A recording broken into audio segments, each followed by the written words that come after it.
Hello, in this video we're going to explore the question, what is community? The word community is used in a lot of different ways in everyday language, and in that respect it's an all-encompassing term. If we're going to use it as social scientists, we need to think a little bit about what we mean by it, at least for the purposes of our course, and also think about what the community concept does not mean. Alright, so we're going to look at what it means and what it does not. Community is not the following, even though it's used as such in everyday language. We're not going to use it to refer to interpersonal intimacy or small groups. We're not going to use it to refer to temporary collective action, maybe as a protest march might form on a sidewalk. We're not going to use it to refer to formal organizations and memberships, even though that's another way it's widely used, such as a community of scientists working at a conference. We're not going to use it to refer to group affiliation or categories. So community of U.S. Latinos is not the way we're using it at this time. We're going to use the word category to refer to that. And we don't really mean to imply anything about communitarianism, which is a social movement that really emphasizes the value of living in communities. So what do we mean by community if we're going to set some boundaries? And one of the main emphases that we'll be using in this class is communities of place, which are those communities that have some kind of territorial connotation. And that can be referred to as territory, turf, or place. We're also going to be thinking about ideals and expectations, which are parts of communities, such as moral sentiments. We're going to talk about values, norms, particularly when we think about social capital and those types of issues that will come up later in this semester. And as we look at our communities of place, we'll be thinking about the roles of social networks and the types of allegiances and ties that exist within them, what we might call strong and weak networks. We're going to look at collective frameworks that organize communities. And we're going to look at the roles of institutions as they play a primary purpose in channeling behavior. We're going to look at governance, authority, and leadership, the political system in general. And we'll be looking at ideologies and values, as we mentioned.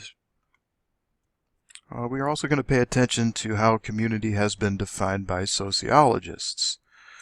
And one of the most widely cited pieces on that is the study by Hillary, conducted in 1955, which had a follow-up study by Willis in 1979.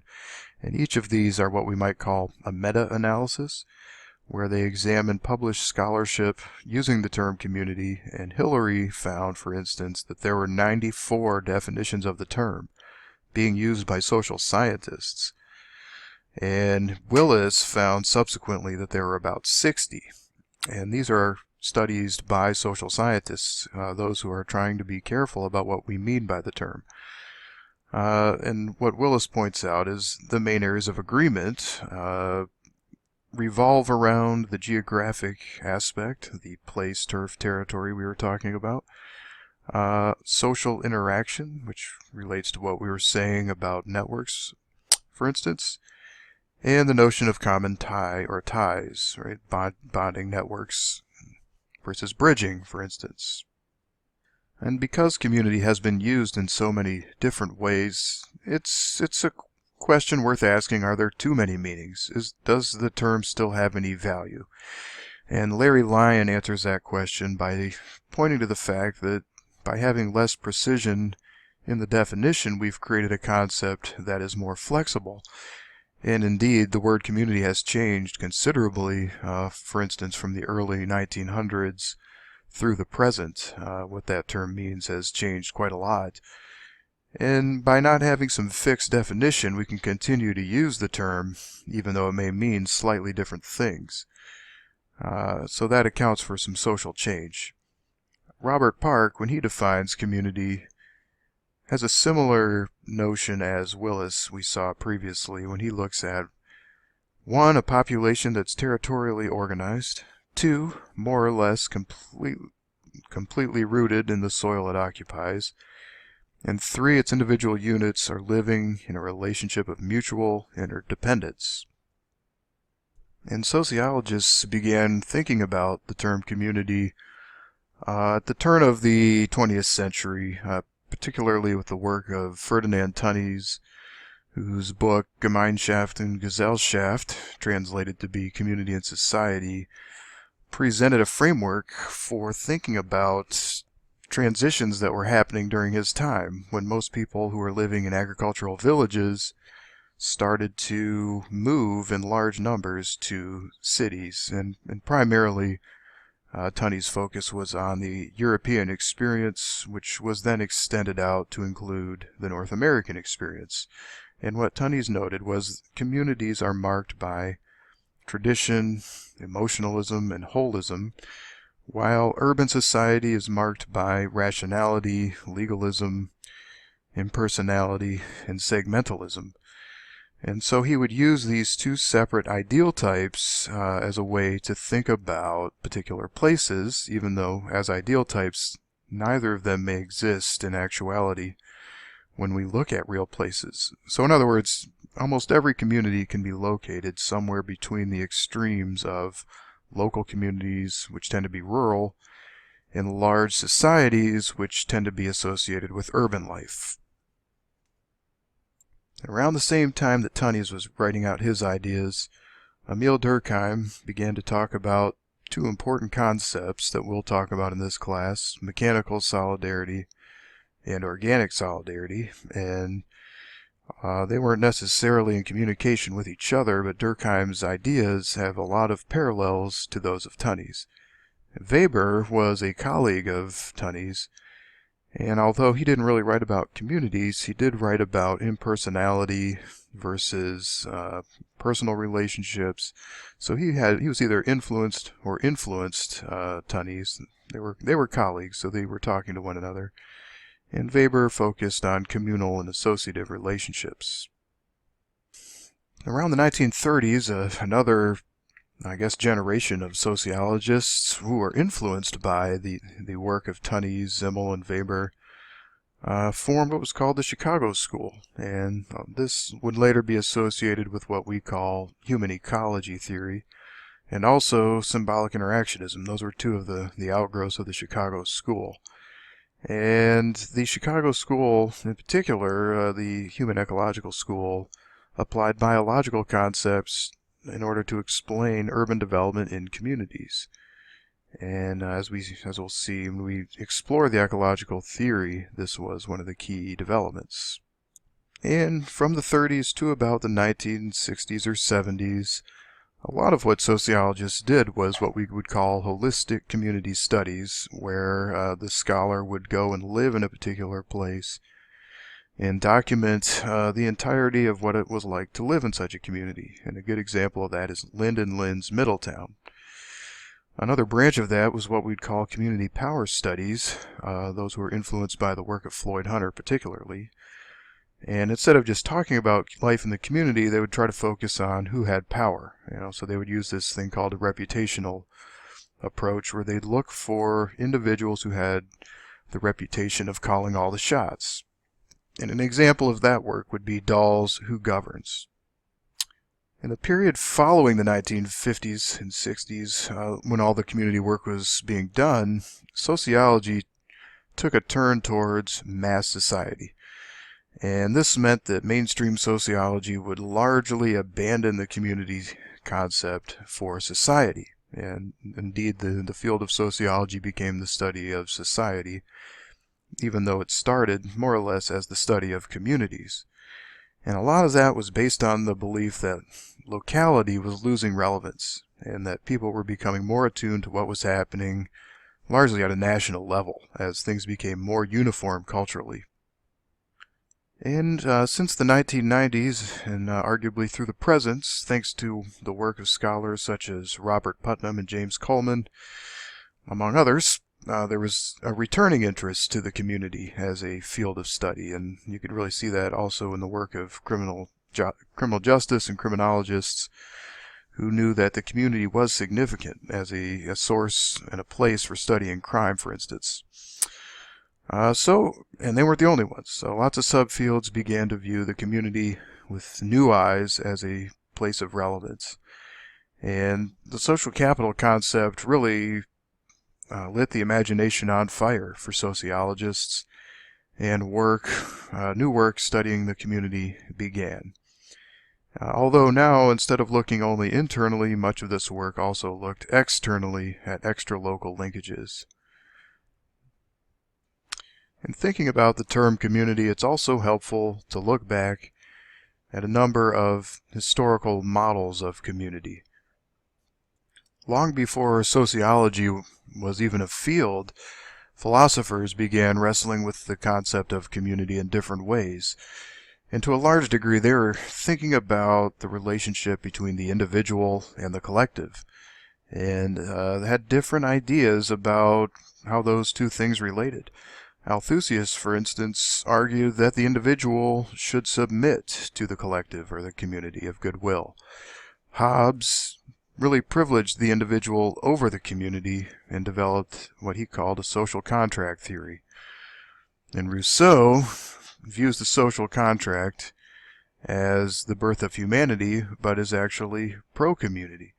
And so these philosophical differences can be boiled down to a few basic themes. One of those themes is the community and the individual, and recently Bella wrote that the language of individualism pits individual interests in contradiction to community interests. In other words, it's a zero-sum game. Whereas Tocqueville, one of the early observers of American democracy, argued that what's good for the individual is good for the community, and vice versa.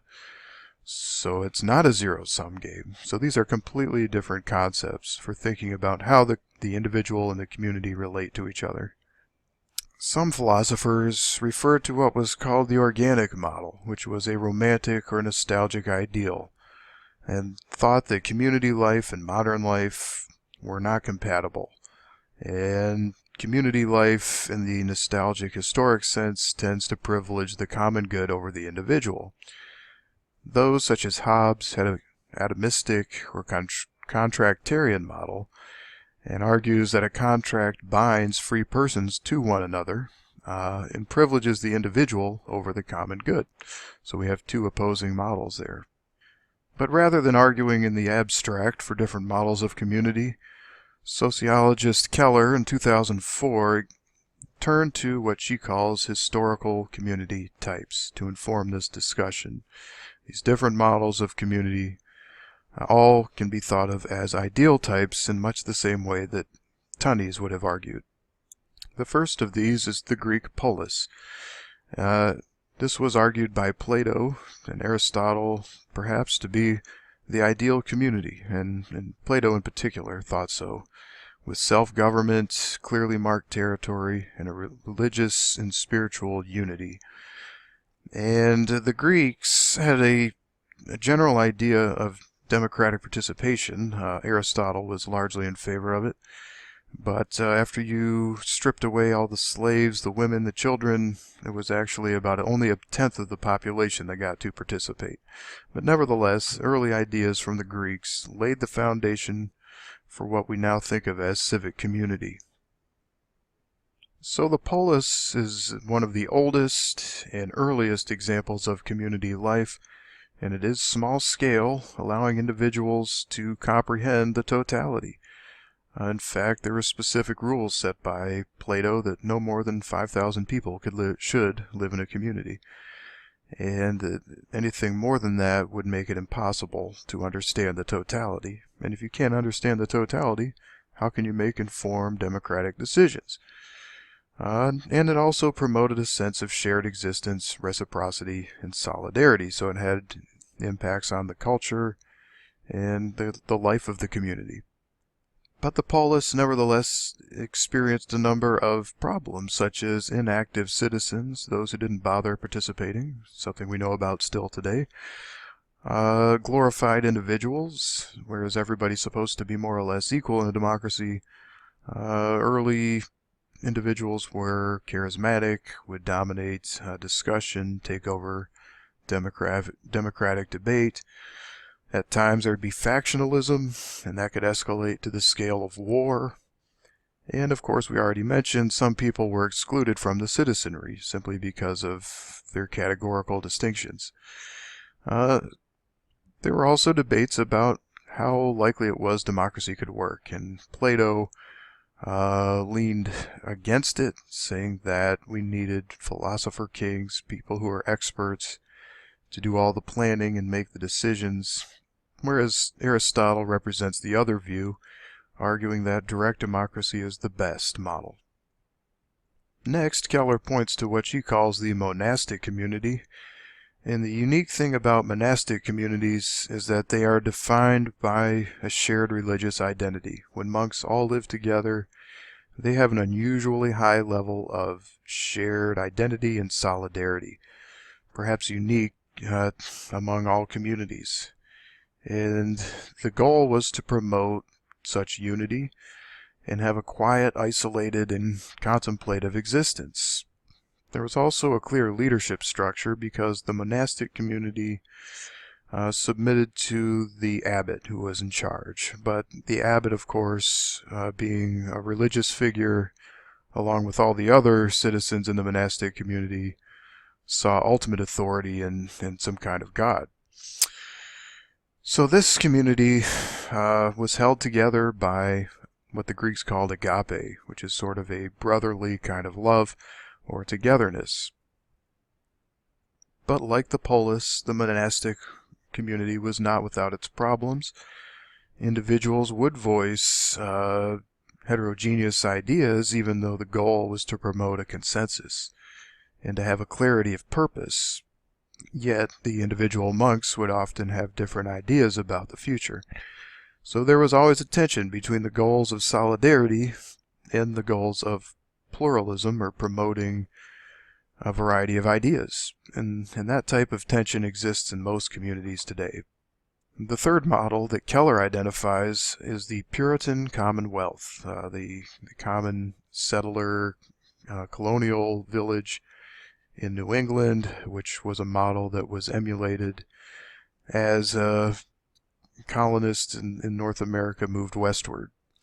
And the Puritan Commonwealth had a very distinctive physical presence, and the center of the village was always the meeting house. And the meeting house served as the place where the community members could come together and hold meetings, of course, right, and voice their concerns and have debates and try to reach a consensus.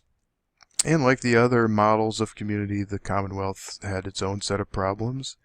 Even though it was communal, it tended to struggle with individualism, especially as industrialism began to rise and there was the occurrence of what's called the Yankee spirit, particularly with younger generations not wanting to live in the Commonwealth. As they got older, they wanted to move to cities and become entrepreneurs, for instance. And the fourth model of community that Keller identified in 2004 was what she called 19th century utopian communities. And these were unique because they were not what we'd call organically grown. Instead, these were intentional communities where people purposefully decided to move to them for some purpose.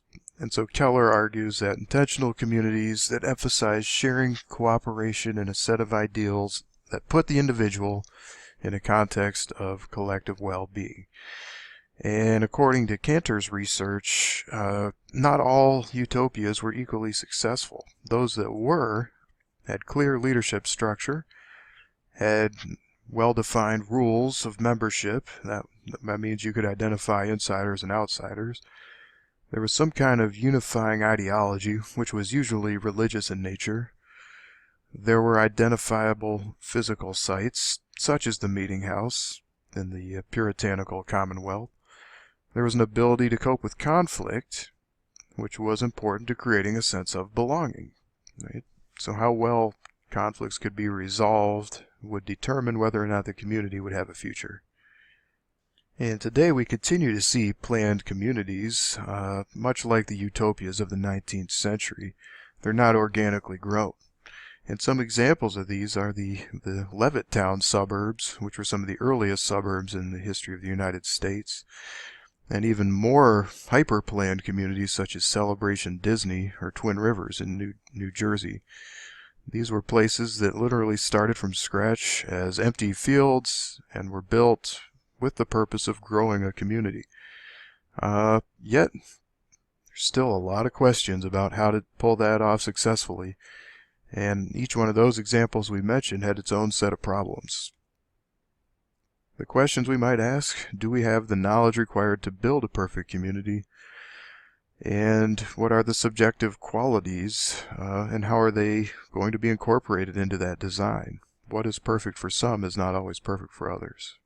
So in summary, the term community is a rich and complex concept, captured the imagination, and drove a great deal of scholarship through the 20th century.